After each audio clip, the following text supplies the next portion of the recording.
Excellency John Dramani Mahama Wakasa and Wochems and Yakos Sabe, Nessa and DC Aban, one Monty, one who panty, and an Edio Wokumase was Santamantemo, why ya Mamre Kessia, Media Kessia way, where they upon Tuma. The Jumar program, which we are launching today, stands as a flagship fulfillment of that promise I made in the campaign of 2024. The Jumara program is not a mere policy initiative. It is a declaration of faith in the extraordinary potential of our Ghanaian youth. It is our commitment to nurturing their ambitions and translating their ideas into thriving enterprises that will drive our nation's progress. The Jumara program seeks to stimulate youth employment, entrepreneurship, and innovation across key strategic sectors of our economy. Through a nationwide selection process, we will incubate new businesses and accelerate existing ones. And so those who can apply are not only people who want to establish new businesses, but if you have an ongoing business and you can benefit from the Jumara program, you're also free to apply.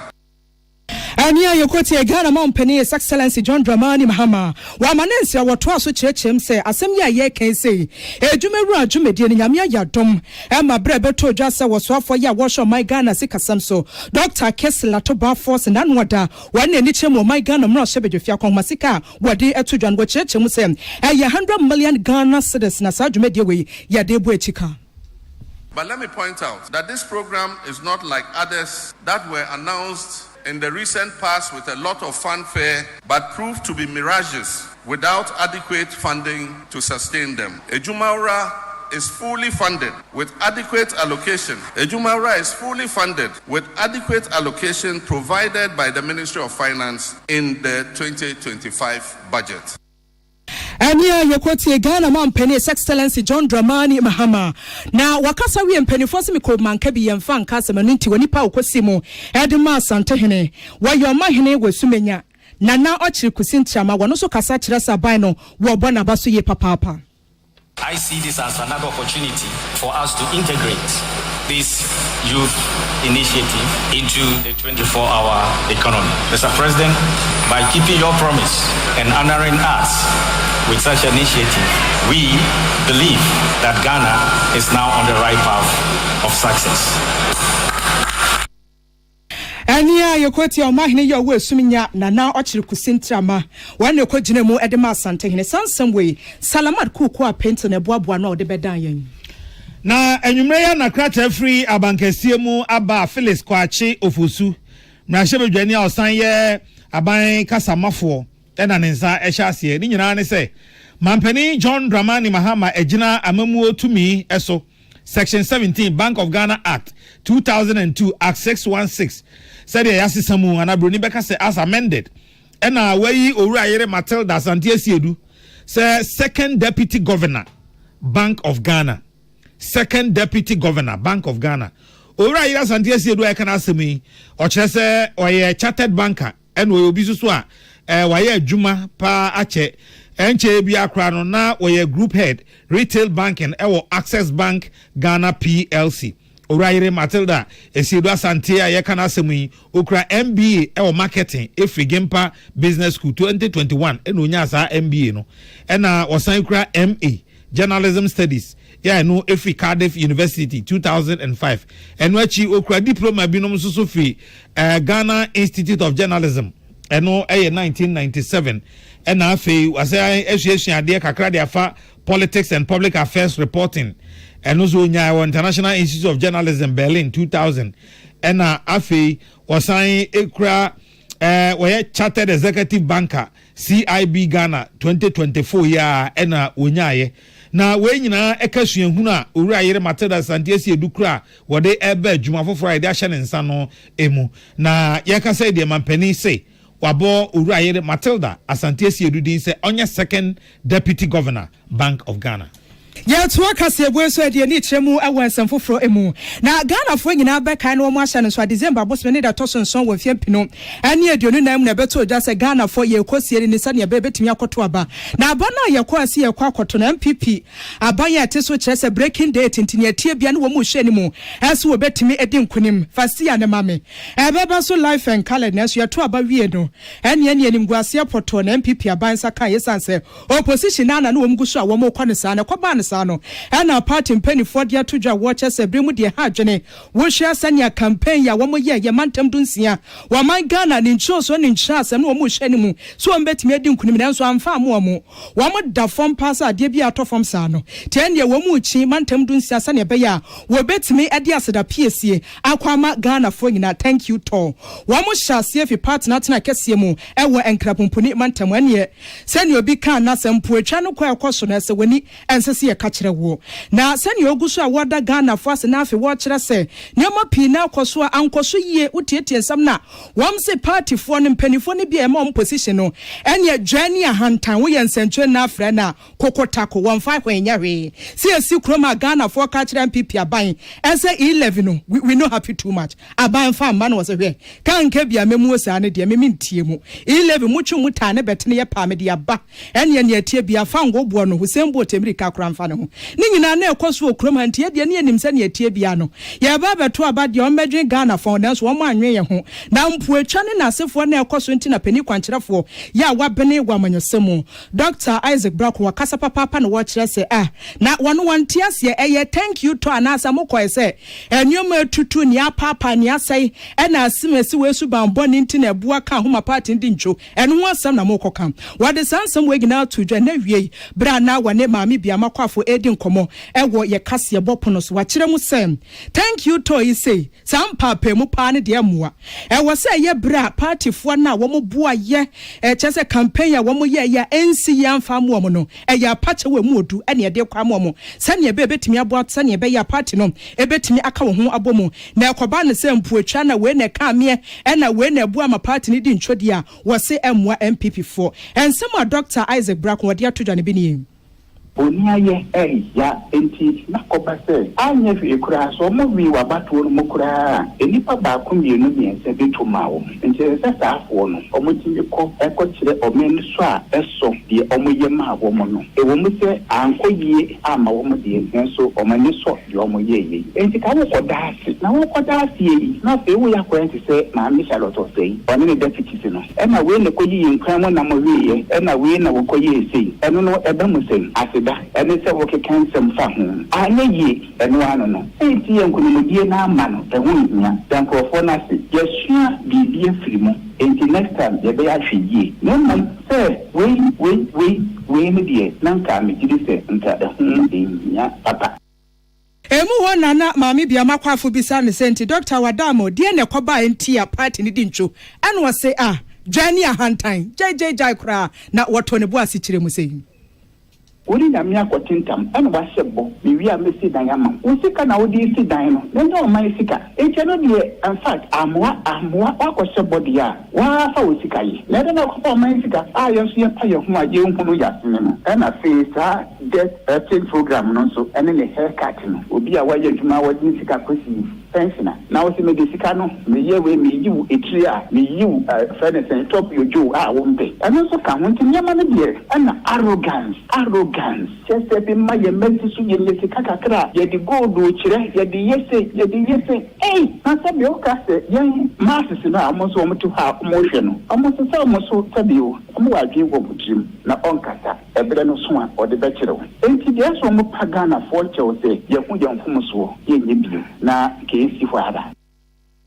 Ania yokote peni kwankyerefo ya wabene ewo amanyosemu Dr. Isaac Brako Samson with Clinton akosia muako en wosi nkonwa boaboa no na enkrata afoforo da menim tie nkomu neja ensem ewo yemfa nsom Ghana for office head ma boa cheche mantie ja konda ne nsa hyase na wacheche mu atone boase akire se sisi eguso aye kase MPP amanyoko no guso ya thank you ton wadi ahyehye so eye bra ye hwe ni mu se party ne betime nya akukuduro gidie ene enkabom na afen honhom na sanso aba no kuredie supporters no ebetime evrevra gomu nanso ne ebeka ne se ha dwene papa se ne aye huni ne aye tie ase thank you ton botaye nti ade kono ye free ho ede na akoba ye nyase party no enkabom sonko betime aye Jumar grassroots titiriw so obetimi aka ho abom se boa ba ko ade na sisi ade ne aye hwe de akwese asimesi wei ene yi nam ne fifufo no so wono ka ho binti ene ye di ntwo afei endweme bi e course wo party no mu ho asem ene de obone eguso a ye de etodwa wakyerɛ sɛ yadeɛ bi ha adwene na ɛyɛ nkyɛne kɛseɛ paa de ma party a ɛyɛ MPP amanyɔkuo no na adeɛ baako a ɛya ne ɛsɛ twa nsono mu ne amedwene ho a menti aseɛ koraa ne sɛ ɔpɛpa yɛwɔ se yɛbɛtumi ayɛ adwumaden na yɛtumi anya Ghanafoɔ gyidie no ɛno na ɛbrɛ mu deɛ asɛ party yɛmpanifoɔ ne bia gu so a wɔn wada no na saa brɛ wenti ɛna mahyɛ ase a mekasa na mesrɛ mpanifoɔ kuku dam ne anintini yɛ wɔdi party n'anim sɛ munsi gyina yɛ papa a ɛbɛtumi aboa yɛ baabi a mokɔ ne deɛ asɛ kaa ɛna wotimu a wokɔ accelerator na ɛyɛ tietia break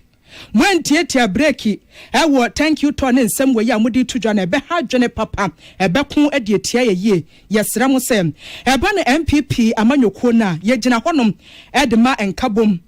yɛsan so gyina hɔnom ɛde ma wobuo ne die yɛ sɛfata wohwɛ traditional party ne kura mu a saa pɛpɛpɛ na sitie enti yɛbɛsrɛ sɛ nkabom ne bɛkɔ so no enipa bi ɛkɔto aba na sɛ benwom ɛkɔ so nti na sɛ meteme ho mempɛ party na sɛm biom ɛna meyimi ho afiri mu no ɛyɛ saa brɛ wɔ mu anka thank you to ne ɛkɔ so no ɛne yɛgyina ɛkasa saa afi me nam saa kwanya we so asrɛ sɛ wɔdɔ soronko yɛ a yɛgyina yɛnti a thank you to yɛde hyehyɛ so no yɛma saa wɔdɔ no emra ensɛm we boakyekyerɛ mantie gya kɔnɔbo ɛna ne nsa hyɛaseɛ na MPP for ensɛm ya ɛho mampani abɛdi akyire kane mampani abɛdi akyire anano otu franka ama MPP amanyɔkuo thank you to ya odi animu ya wɔnom ɛkuroi kɔ yɛ kokɔ pie Western North mantem wɔn nananom ɛtwetwe nkɔmɔ no ɔkyɛkyɛ nneɛma bebree a ɔno na fam no ɔgye di sɛ ɛka ho bi ma MPP amanyɔkuo no edi ncho ɛwɔ abato no emu Alhaji Dr. Mahmoud Bawumia ase nneɛma bi te sɛ galamsey kwan a ban fa so ko galamsey amoa wɔn afe napco trainee ɔmo akatua no a ankɔ no so amoa wɔn aban fa maburu bi ano ɔmo dua enua ɛne adeɛ wɔ kwayem ɛno so youth in afforestation ɔmo sikasɛm ɛna school feeding caterers no so sikasɛm ne nyina ka ho bi o de cathedral no so ɛka ho a ɛsɛ MPP for nankasa na yeye wɔn fomso ya ɛma saa tumi no ɛbɔ wɔn na esan sɛ party for no ɛne makokwe committee ɛkasaye na ɔma kyɛkyɛ de yeye wɔn abote sam kra ama ɔma nkwankoto abane adeɛ no party mpanifo sɛ ɔmate aso mu yie pa na ɔmo apa ho kyɛw sɛ daakye bia nyame yɛ wadom na sɛ party mai agye wɔn tum biom ɛma wɔn kwan a ɔbɛtentene nneɛma a ɔfom no kane no na ohwɛ so a galamsey asɛm in terms of our approach no yɛlusu mining communities ne nyinaa so say cathedral no sɛ yɛ spending $58 million so far na nipa eguefu sɛ yɛ timi wie cathedral no 3 days before election yɛtu petro mo ɛna driver foɔ ne nipa bebree efu yɛ napco yɛ 100,000 people afforestation yɛ 70,000 people the school feeding caterers na yɛ ntua bio wɔn mu nyinaa yɛn nipa wɔn bu efu yɛ ɛnyɛ saa adeɛ nyinaa ɛbɛ ma nipa fa ebufuo ɛto aba. Na ɔse okɔ bɔko sei ne hɔ no a NDC fo gyina bɔko no so pa kansɛm Ghana fo nto aba ma wɔn na ɔmo ba ɔmo ɛna bɔko haw no ɔmo bɛso ano saa deɛ yi nyinaa sɛ ɔno Bawumia sei ɔno kɔ fɔrfɔre bɔko ntɔkwasɛm no mu ne adeɛ ɛnso ne nyinaa nyame adom ne tiri ho asan. Before election, omo di propaganda bi beto mi so. Samutie, omo se mini wo conflict no me to tuo manipa. Samutie, ntio kasiye say. Omo di share me, but it was just about 6 weeks to the election. It was difficult because omo di were all the places. Omo di saru mo yi eko. Na the me den say, ye be ye hwehwemu no kokoi committee no na aye hwehwemu no muka say boko conflict no it was not the issue in this election ene no kure no eda boko ene NDC fo omo ho akyere omo efri ntro a omo twae egu meso egu MPP so ntokwa ekoboko ye wa aban mu we aye Western North there ɛhɔ no yɛnua Kwame Konto Boaten ya wɔ Lord FM ɛwɔ sɛhwi bɛkwae ɛna de wei baayɛ na wɔnom kokɔ pie ahafo gɔso enso de kane mampani abedi echire ede atu dwa enie Alhaji Dr. Mahmoud Bawumia say eye ne nwanwa papa pa se MPP fo ma opepepe mienu echire po ba ko ne echire ye se omo nkonkoto aba na ni nyina nso no ubisa omo a omo chire mu se party ne ye we ni enti na ama wokwan no so obekọ akoto aba na nka pa party a wo aban mu a ukura na hyebedwoma konwa wa ha aduasa enso 137 ne ekọ akoto aba nka ade mesu hwan be numa na adu bi mpoe na wo hwan ya hui team aduawotwe enwotwe na ni nyina nso so party fo no kire de enti a na omo empese ombekọ akoto aba npa na mpa nso so omo ankro vote no answer so from 2020 vote have President Mahama nya 2020 so vote no ma onya 2024 it goes so by about 115,000 so President ABC vote no answer the exercise ye NPP ye vote and exercise we share the call for 2.1 million Yankoto na one say the buy because every constituency vote no about for Greater Accra region nipa 571,000 Ankoto Oko Ashanti region 429,000 Ankoto Oko Central region Eastern region 250,000 Ankoto Oko Central region 238,000 Ankoto Babylon region 100,000 Ankoto region Bakwa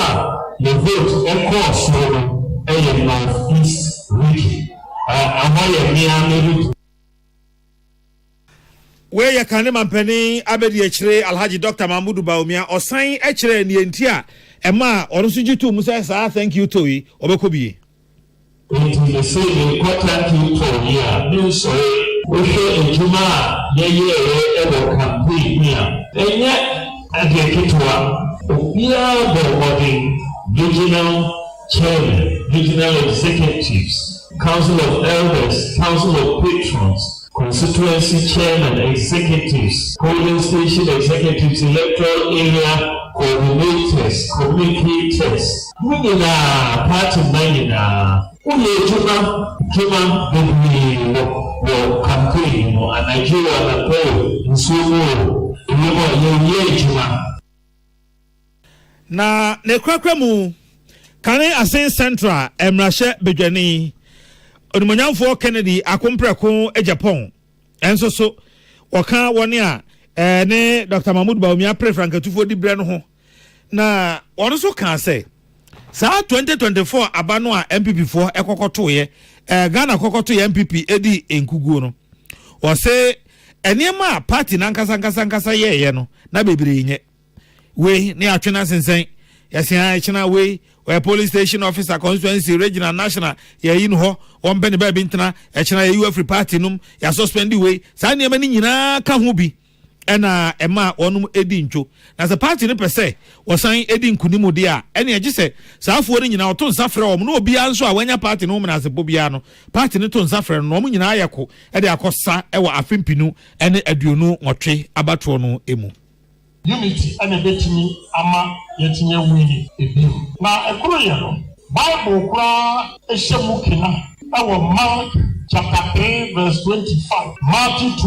12:22 and also can we Luke 11 verse 17 and 18 or say a kingdom that is divided against itself cannot stand. A house that is divided against itself will fall. Obia ya fomo no ana wa fomo yen chairman for ama suspending police station for ma suspending constituency for region for ama suspending executive constituency executive national for ama suspending regional executives ni na no national chairman general secretary vice president is Romanian friend sa ni pe na emra sansemi de efri go so no Atiawen Mohammed ena oboa no ebre ye to akase ebo so ade ni chemu ansam foforo aso wani ehwe wiem nsakra edwumedie so na ahase kasa na wode kokobo anu wode kwa magana fo titi wani a ete bia ya nsuo to seyi a na ehwe yiri na afo mu tietiem na aban bagiyo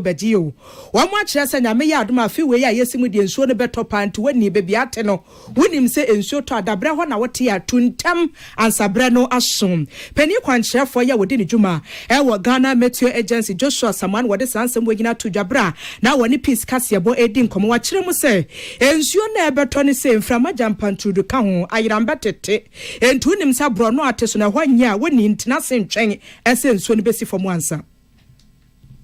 Around this time, it's not saying soon one casa and probably be signing, the tab being woman a young CC at the train a year, so to one casa pompon, so at about somewhere in June, July, and the Akan earlier. The tab be boy, a big sense of you and the body baby, yes, I'm ready. If we time we are coming May, June, now, the beginning, you know, also have stop. They're more frequent, but July. Latter part ekura against another brass kaka and sana yura a minor reinforcement another bar September equity by November even part of December quite the penny kaka and sana yura of February but one now Ghana mean tiffin the tifia toyeda the sea a pasha tobacco dear but Yewra atwa so akyerɛkyerɛm sɛ afi we de yɛmpɛsɛ nsuo bɛtɔ yɛ bɛhyɛ aseɛ sɛ oye ne atorenkyɛ mwesi sanse Ghana mo antene so ankase yɛnim wofa bebi te sɛ kaso atobut sɛ yɛ nsuo no teaspoon kura gu fam a yɛni bɛte na hɔ nyina yiri nti wo ba adwuma na ho akyerɛ wo wɔse sa atorenkyɛm yɛmpɛ bia hwɛ nti ɛne wahyɛ aseɛ ntam ya wɔbɔ kɔkɔ sɛ ne bɛyɛ a wɔmanfo betumi aboaboa ho na afi wotuo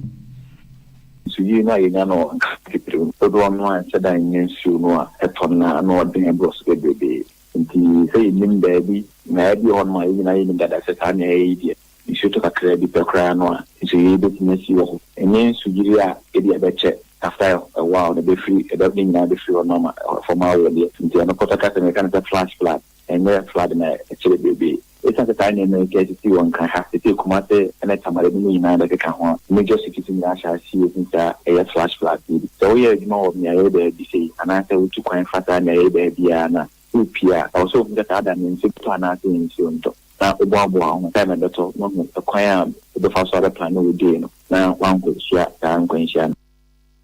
Joshua Samwaya Brantia wodini Jumar ewo Ghana Meteo Agency nti we kokobo wa anu oden ye besre se wo manfo wotie wo mfanye Jumar na wone etete ben we janso na no wo mo de na to de bia edene wo bet na se pambros onom side no wo bet na ho akopim se nsuo ni sane afi na aban na hu na mane Prince Bafo Asamoa ena woto ne boase boabo nsem ya no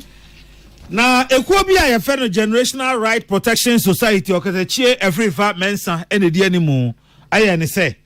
mampani John Dramani Mahama ebra wo bontoa apresa Ghana fo ntoa ba man no ade ba ko a okache Ghana fo ne se eto aba ema no galamsey obesha no one time enya ade obetwene na so galamsey hu kra nanso okatachie Afrifa Mensa ene nikuo Generational Right Protection Society say one ma hwe mampani animu a wo ba ya fe de ne kasa esesa na one money nye kwanya mampani de galamsey asem no efa so no nti omo ka che mampani se abro Ghana fo so aba se Ghana fo esu afragefo ne se nti mampani enforce ye nyoyo na ebo a wo hye Ghana fo na no se oba galamsey obetu ase no wanya ne sa pepepe enu nti wo ye ne se ne awia yi wonu mu ehia ewo obra sporta ewo kwa menkoma second clan ha na wa famu a de akwakopie ewo Jubilee House na wono so wo mkwa ambeda ho nansa mampani kwa adwuma no pa oduru ha obehu omo na o ma chia na jama chi o galamsey no se Ghana okọ no opon no oba am se ja ye nte hwi o galamsey no sa nansa o mbetena ho aye ne sa na ene ebra wono mo hya ase ena the ofredom ema sa ku Generational Right Protection Society okata chief Afrifa Mensa e ka se mampani osre no onforce enyoyo Galamsey activities are affecting our kids. Galamsey activities are affecting our lungs, our kidneys, our livers, and people, including mainstream media, are saying that because it's not being in power for 1 year, 2 years, we must wait. All the things the government is doing, by lying about the repeal of the LR 246 rule, by lying about coming to abolish Galamsey, by lying about state of emergency clearly shows that they do not have the political will to be able to do what they said they would do when they were in the opposition. So we, the citizenry, we do not have the luxury of time to be able to wait for them to use 10 years, 20 years to deal with the issue. It does not take 1 year to use executive order to declare state of emergency on illegal mining activities. It certainly does not. Na ose mampani asema no opposition o kan efa galamsey ho no mo na no onye ne sa pepepepepe. The president then in opposition told the people that Kufalu should declare state of emergency. We are asking you, Your Excellency, why have you not declared the state of emergency? The president, through his minister, current minister of lands and natural resources, told us that when they come in, they are going to repeal the LI 2462. As it stands now, the position of the government has shifted from repeal to amendment. We are saying that that is not a contractual agreement between us and them. The social contract between us and them is very clear. You told us that you are going to repeal the LI 2462. And that's exactly what we expect from them, nothing more, nothing less.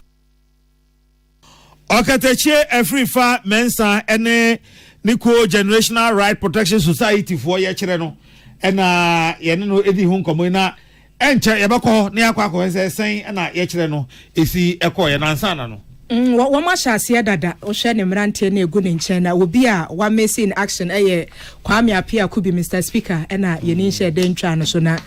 dwumedie ndie ekoso hyehyehye pa nya de da fom tie gu so a ye bo homem se ye benya ye nsentrofo ne ebi ema ye nyankopon abode a ye de musronko ye de mufua ema ni fie a efie nye de be manya sika kura na wo be ni ho a wo di bi e de aboa na sika na se wo di a enwunu enti bra no bra ne ye ta aka se ema se munya abotre nkrokro yensiesie ye monsom ye sekura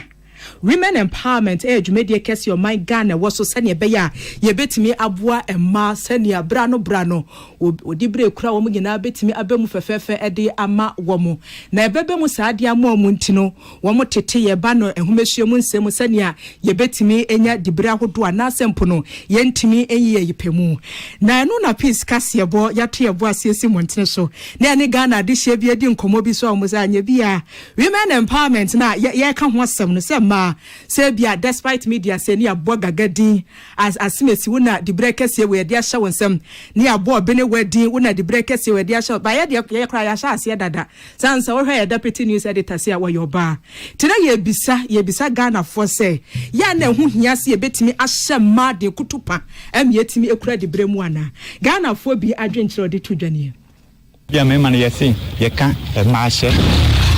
e sa na ne ye bre ma ase oh man bibi ni esi etimi ma o ma ni so akwanya no nso mu kire wan adwene bia eno so ye ma na akwanya no che na adwen a na eto aso ma esi etimi fa ne ye de ye adwuma se na bia ne betum pon amayen sometimes in Bambi or her like your mom almost an opportunity now I don't go so that now like I think on my age you so that some bit me a company na company like na ye crab shit moon say mama bebre no empese we didn't be Jumar na say on be take choices in the house no so Babi or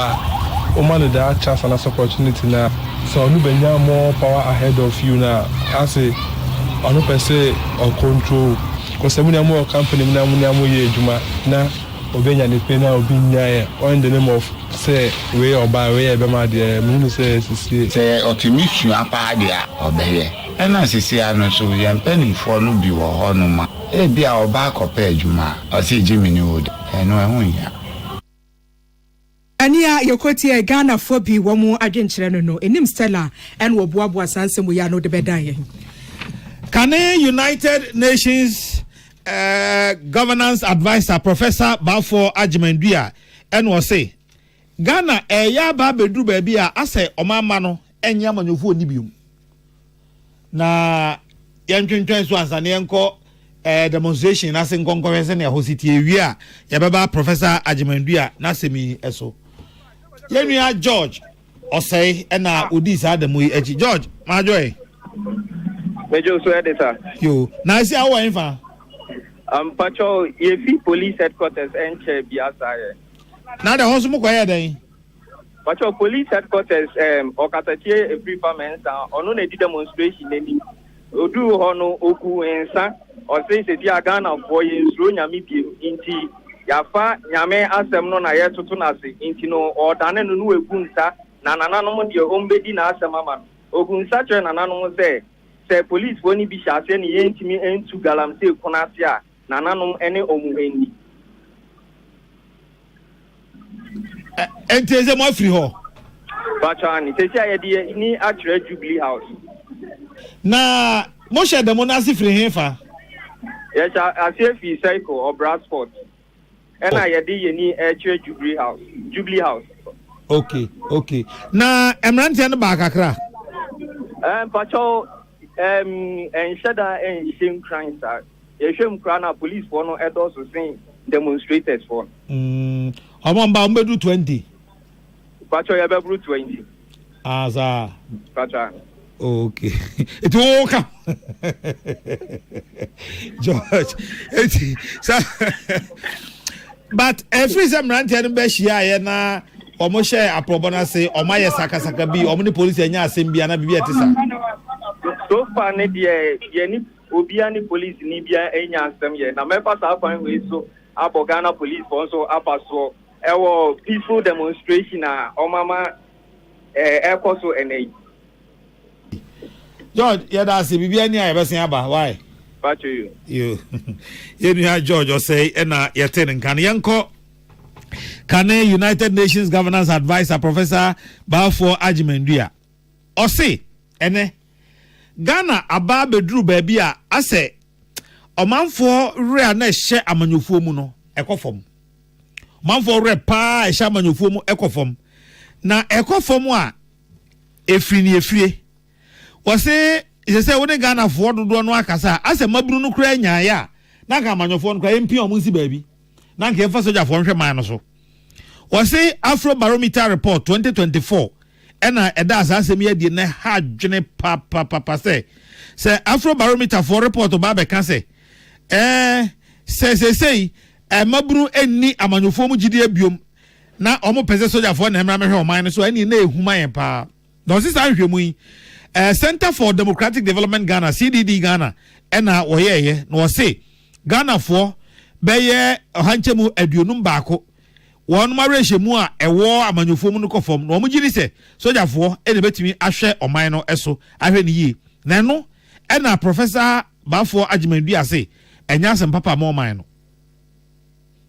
the man is scary kakra ene say san koma yedi enye no anko an titiase ena say nye the last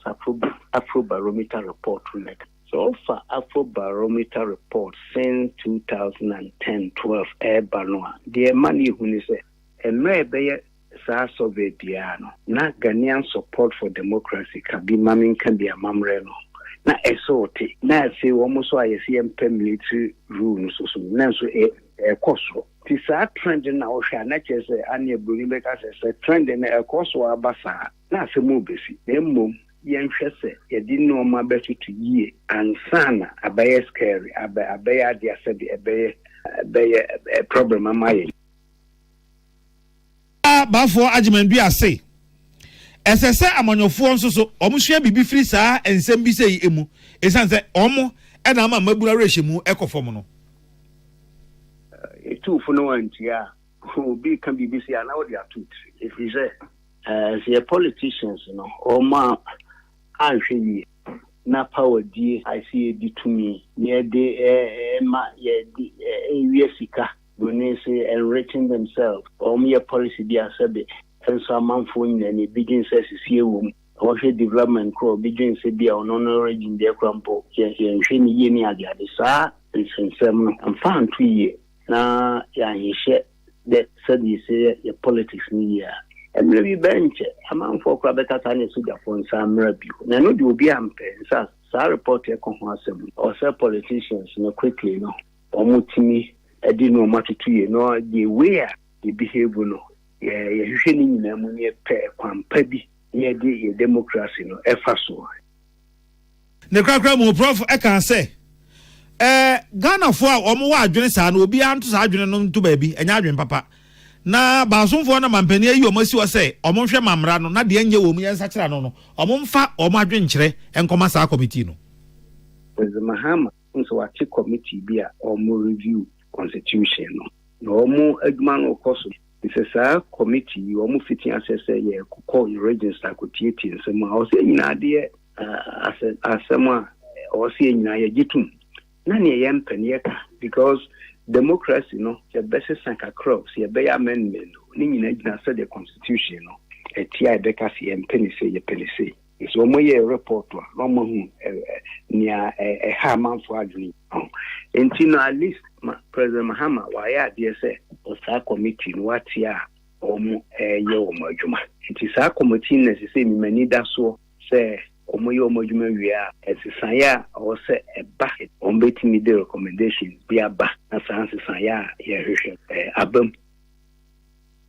William Gentu and one Professor Balfour Ajimandua etwetwensa enkomo yi yeto akase eboso de ani chemu awansanfo from Deputy Commissioner Edema National Insurance Commission Yevra Bernard oheme ban wo kase wa kirekiremu ese NIC aye krado se brano wo behwe se nipa wo mote honum pa se insurance wo kan wasam kire na me na me nkoye insurance afa anye den na meti hei si yetiti krom ha ne hu se amanfo aye insurance ya wo kwaje a se ne abesi a kire wo nsem ne kwan ya betwenti no memenye krado se ne tie bi insurance do medie beye bi omo akyese nyame ya adoma nkyese afo nyina da ye kwa womo emwa titiriu ene wani a wankasa woye wadwuma titiriu ne wani a eye fetew tale adwuma mesimfo wani e pamade nyina no ye behwe se ye betimi akwa womo emwa wade sansam we nyina to dwabra beto dwase advance Ghana for na fe turako Ghana ekeka wonsa bom se edipa sabe wode wani chem wakanta atorenchem kese pe to womo nipa 227 ye tuo musika 8.9 million Ghana cedis additional masses a bisia bi omoje bia no wo mo mfa nkona afi won kotua 20,000 Ghana cedis there ya de call the majority for more kanta no ma kire se dwa no wo mo nhase se wo mo esi enam so mapani kwankyere for Bernard ohime ba kasa wo chem sampa advance Ghana mpani for ya de panty more pia for ebre ye di mu ena wakwa de hye mu a. Today is a very important day for us because I think it gives us an opportunity to demonstrate what insurance does and means to people. As a commission, we are at a point where we are championing insurance for underserved people who have not previously been covered by insurance. And what has happened today is a testament to show that insurance actually works, which is really very important to us. And the people who are affected in the fires of sometime in January get an opportunity to get back on their feet and get back doing their business. So that is very important to us. As a commission, as I mentioned earlier, there are three key areas that we work. We protect the interests of policyholders. We ensure that there's financial stability within the insurance sector. And we also promote sustainable development of the country. Ani ayekoti e wono ye Deputy Commissioner ewo National Insurance Commission Bernard ohime ba na no sim penifo mi ko manka bi yamfa nka asem nti Chief Sales and Distribution Officer Edma Advance Ghana Barbara ode kasa ne wo cheche mbotaya wo mugina so na afei woni wonua turako Ghana akaba kiremu Nyina yenim se toyenchem etatu yempa ewo Ghana especially ewo Kantamanto ha na afi ye hyasia na yete se dwadefo eniama ahye Advance Ghana ye savings and loans company nti ne ye ne se ye ma loans ye de ma edwadefo adante mo ye kese ne nketwa ye mo loans Yokotie Chief Sales and Distribution Officer Edma Advance Ghana Barbara Day na sansam way Henry Akwesi Minka and Wosim Kunya Buabua no ede besomo yen ya konsem foforo so o ma tweka David Goose afam ye beka ho asem na nsam foforo emu no Ghana ban aye ne se yen passport no a ye de ye adwuma sesi a no ebre edane anabre ko nanim no ese ye dan ye ho you say ya the passport wa chip kitwa bi sare a kire ho nsem nyina guso chip kuma bi ti say de ohwe Ghana card no say chip bi hye wo sa no ne a kire ho nsem nyina de gusa chip no so eho ena say de yaduru eno ena enne o hye ase na otwa de di kan kora ni gisam ne say yen chief of staff wono no obi a odi kan kora wonya abie na osafo hwe amanone ensam so no nyamfo Samuel okujeto ablakwa kire sa passport fufuri emfaso e wo so emagana Constant evolution of crimes perpetrated with travel, security, and identity require an even more advanced approach in the design, production, and acquisition of these valuable state document. As Ghana rolls out its first chip-embedded polycarbonate biographical data page passport, equipped with the highest latent and patent security input, the sector players, end users, and regulators within the document security management setup are assured of robust security features that are almost impossible to forge. Distinguished ladies and gentlemen, the use of state-of-the-art multi-layer compressed polycarbonate with a minimum lifespan covering the validity period of the passport as a base substrate for the biographical data page guarantees the integrity of the booklet against the conventional document crimes of forgeries and unauthorized falsification of variable personal data. Na onmonyafo Samuel Okujeto Ablakwa Esan Echire Muse. Sa nhihye foforo no a wode aba enti wode ba be printesa passport foforo abai. Goro boys. Bye bye. Mojuma san. Goro fo. Yamama bye bye you. Because of the delay, because of the bureaucracy. That is how come they've existed all these years. Once we're able to do this in 15 days, under 5 days for expedited service, who wants to go and pay 2,000, 3,000, 4,000 cedis to some middleman or Goro boy to have their passport? So we can boldly declare that from today, the Goro boys have to go get some other jobs. And we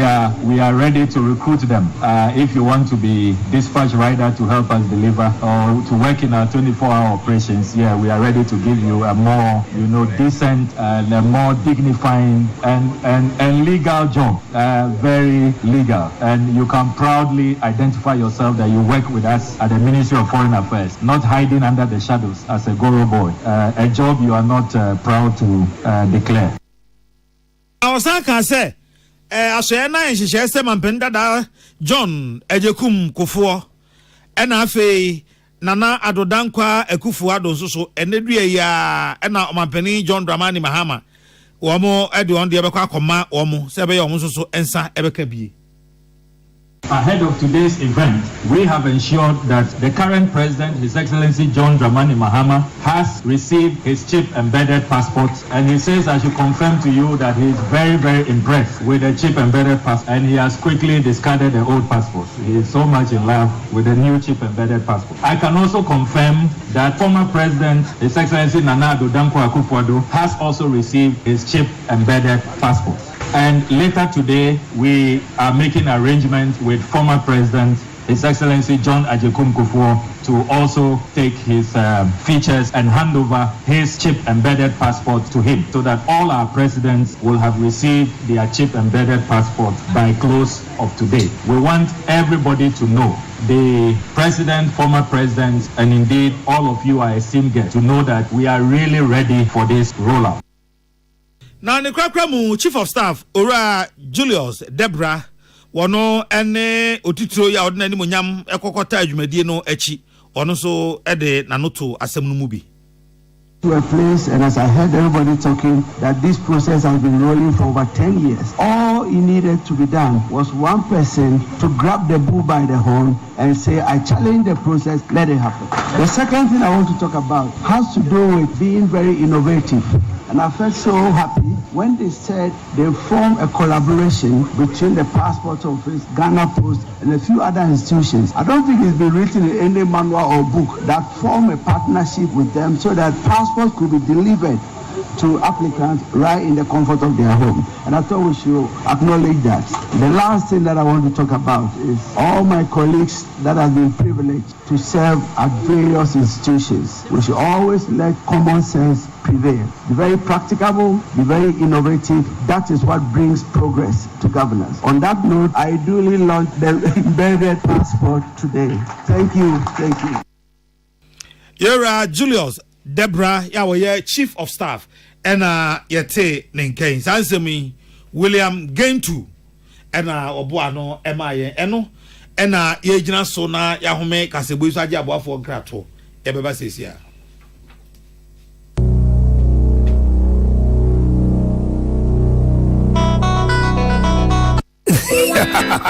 What be some plumber? A dear pipe no de boy dumano. Kaino say DPS pipe nkwan no fa mo aduma bribia o. Esan gidi amenya wo DPS pipe munti. Nimfenya grokra o. Enti fre 0543 662 727. Pomechira kwan was Spintex Road, Coca-Cola Chiriwa. DPS Pipe. Chiti Ashensudie. DPS Pipe Nina Hene.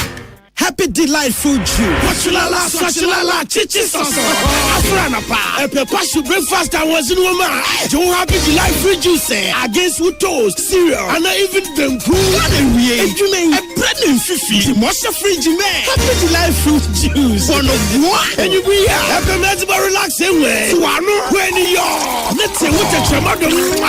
Happy delightful juice. Off and a baby I bring you all day long. One fruit juice. I'm happy delight. One different flavor. Different size. You number 1 letter. Number from NG 150 and 250 ml. A baby healthy life shops on your supermarket. Happy life juice. Loaded with taste. Shinya yasin Betty a washisha wunhu. Bibiara ni hwa eyese wonso we save ya to ho. Esa ne Betway Bet Saver feature antino. Simple wo bet no ayira. Wo bet nye sika. Ebiom wo bet ya washisha na mo a. Sika wo de bet ye no. Ye Sunday ma o. Eni ne ekeka ho bebre. Bet Saver e wo Betway nko aso. Ne nya ne ma hodu ekeka ho. I say, Enshisha kakra. Gaming Commission of Ghana Sashase. Uni fie nu otwe a enko ho. Betway nya de ekeka ho bebre. Papa no no papa no no papa no no papa no no no papa no no Akan. Polita is everywhere. Durable and authentic. Stronger brand you can trust. Polita, we get some more Rambo and get some more super. And the Polita, we get Polita. Papa no no papa no no papa no no papa no no no papa no no Akan. Polita, the original, always the best. Tune it in, turn it up, Peace FM, and rip off the knob. Yes, I'm a munyina kwa babiom edeba kasiabo pono so. Kasiabo nsembia wutie no eni. Omampani John Dramani Mahama ne due wa ya amamre ne amane. Emma adwumawura adwumedie no wapa eho antoma. Kane Ghana mampani ya abedi eche ya wo him Frank Adema MPP amanyoko ne Dr. Laji Mamudu Mamia. Na wase ne ntia party ne di nkunim nya hwe galamse eka ho napkofo ne ntua omuka. Eni nsem na. Afi we no esi enchen anyamia ya dom Ghana esi a passport na hye so de afofra de abeka ho ye chip no ama na ye krabehwe e fan kasa ene mo amuhwe adwumedie ne bi wo UTV no behu no afi Ghana Metro Agency mpenifo ahyase a wo bokokose wunim se empehia na wotehye no ensuo to eyire fawa tu esanse enche ensuo ne ba besi fom enti enwumre de ensem pii ka wehu ene abuaboa no a ye de ebremu. Yani amote yanka kenkamu ye me nana ya okese ena ohene gwa kese bo ahene enwumre ye de asede gina na so pampesa adua bia me tua de ma so nska me simpenifo na abusia sisi ade ya badia ma sane ebe ya nipedua na hoden moja betimi edi efrisane Osons garlic capsules no aye Jumar nkasa ewo nipedua ne emuntu nhia bi ebua papa pasa amanfo swade a boss me ha me team da bi oyasa productivity ekofom na wo ye befa ye den ye befa so ne be abetimi aye Jumar na company ne enye siketimi etu aka na sisi ade bia da complain de ya na ha adwenti Osons penny force wo ma bad amam MTN we there for you everywhere you go baby abekọ bia tokro bia mu ye hyem ye ginemu. Na we baby to say Samra boya o come na baby a nefuom wona now you so MTN na ya fra me se wote ne clear voice ne dem ena se bia me browse ya on se me du ne ekura na sesa na ya na mpese me kyeremu a obi kan enkenan mo ankra ne se me du me kura sin to be se na me TikTok na me ye Facebook na me ye audios ahodrom on se mo hwa me ase na sitie bibia dem nya afe ba ko die be twa no ho se ya ase komfo yere ya de ne ntesa MTN we there for you everywhere you go. Wo twa dia twa de papa betimi de asiesie gu fie high sense Ghana ese yemfa nto anim se efie nyoma papa se fridge AC TV anase gas cooker ebi de ne se electric cooker no wenimu yusu baba ye betrew senia ye yusu no washing machine mesi phone bi wo hodma ye bo 10 billion woso a ye bo 10 na wo beti billion na phone no na ni so biri no senya high sense ye product ni bia to ade papa wo be yisu ache na me ba ofie na me check sound system no na ebo ase wo bi a wo bo ne hwene a me hwe wa mente wase na wo ba be na betena bibi we ho wantena ho enti wonya ye sound system na no ebo a uti base no boom sa uti e kase ebo yi na ya kase voice na uti fa high sense sound system mo te say voice ni dem base a enti ebusia no nsia se ne ate voice no na ba ko ne de ase ye okrobi a menitua nansia ba enye high sense ye ton your papa rice cooker ni se odi eduane no emu ne gumu a na wo ye wo nyoma beba na ben blender ma wo bi ba wo fie a wonya kukuduro ne gidie se asemesi we fie de me ba nyoma pa ne wo yusu ya nomfo de enche na se jakura ba beto fie we san se ne esitie no wo mo anhye da nhwe Ghana weda na de ye yesrew ye to nsa dia fro se ya no wabam ebo no so eda fom pa frame 0302 550000 0302 550000 high sense everyday prices for everyday people do feel to nsa dia fro nyenti aye kasa ne se adansie no nansen if you afo bi pa price ya wo bo ma hwe ni ye pa e be kwa kwatena ye kura se back yo ni eja nkra amamu we na adan enti nyame ya wadom adwuma ya wo ye nkakra kra otiti obo wremetimi ato asase bi na obebo so a tonchense papa wo di kuru so e be chede amaw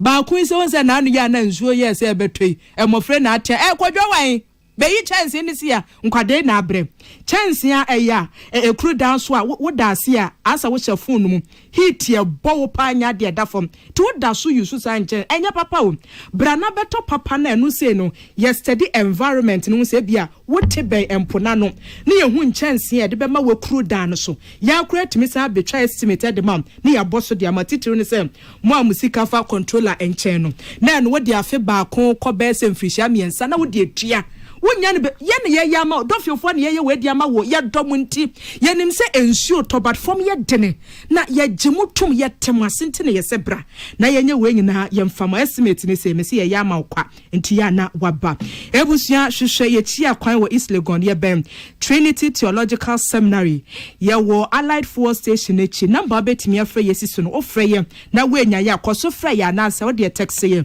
ne etie bia no we will get back. Number near 0543 661716 0543 661716 and now 0243 23 2818 Ofradofil roofing sheet ye bedje was so papa na krom ha emwaso hima ni amini ye se ye dwabo na me bass ye na blue jeans ni ho a metua na mewra ho na de na wo ye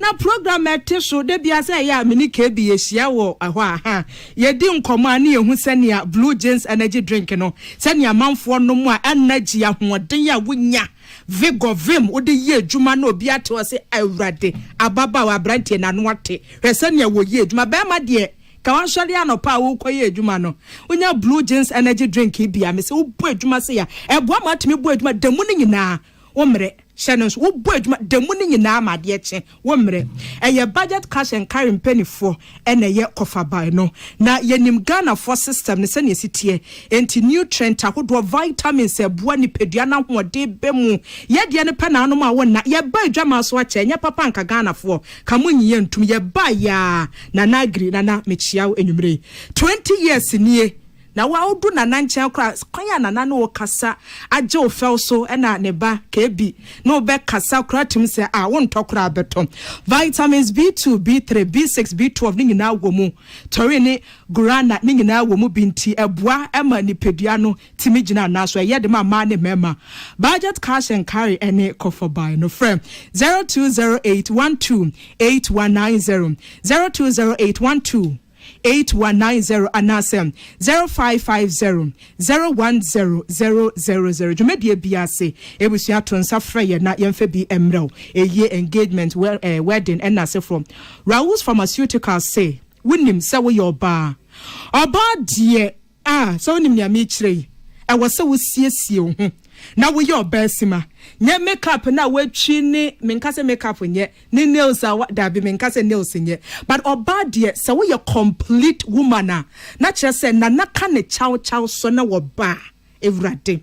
Beshano will be so baby, what do you want? How much? Amount ultima blank check. Or the Jenna signing Sikebia ope. Nature say all new high lady virgin Miss Shadibi and now yusu. Or baby a Burma Timmy Renenim, Jive Samano, Canada, America. Shati no bibia kama sit down the man no me catch when you say the secret a new high lady virgin mission no a so special edma Ghana ma na wonim esies your ban se ne be ya wo konfichira wonte yaw na no lady ba ko ono kra na nechi na se no so ye no kre oral tonic ni bi na menom wa rules de ni bi na msuo ya asem papa wo yusu bi de ye enti no se wo konfichire kura wonte be se tetebere mu no e na afeso wo baby wo honma ene wo bu ni nsa 2 days o chena na se akọ 1 day na dan ni aka ne guhem ya na obisa ho sa akosa no e na obi wo honma wona ma de bia na wa hye hu ya wonim ye ntia hu ya skirt no wo peso wodwi to what tibe jumpa no ahye dade ne phone woboa ne nsa no wode fast ye hono meko smuchi nneoma e ba ne sa yeast infection bi asenke kawa bi jene scent na sefonti na na ba ho a wodi yaw abrante no enye mpaebo na ahia mesrew abrante no koy na wa mabiom no is because ahemfie ho nye ti wontimi nka nye obia na betimi aka kirew new high lady virgin mission be ma tobi mo ba no wate won fansiesie no ho na mansa gya na nso ayekwoso yetete nneoma pa enti yesrewa da oba di hu ni mayem na benye biato a health city oyarifa enkrapompuni mantemo na ye wash no so dia manfo kire se aboa papa pantino ya na wohie bi na watimi de siesie wahemfie honom number ne 0558 567150 0558 567150 and at 0558 567169 wo frey pe duduo bie mu no nsabeka pharmacy for ya mom frey bebre na all new high lady virgin mixture won sentimenka and a special oral tonic ne so ema ye dia yensiesia hemfie wo hwa mesen e wo social media ne so a eye fifuo onim ne ntia Pepsodent cavity fighter and am yusu enti ama me kasa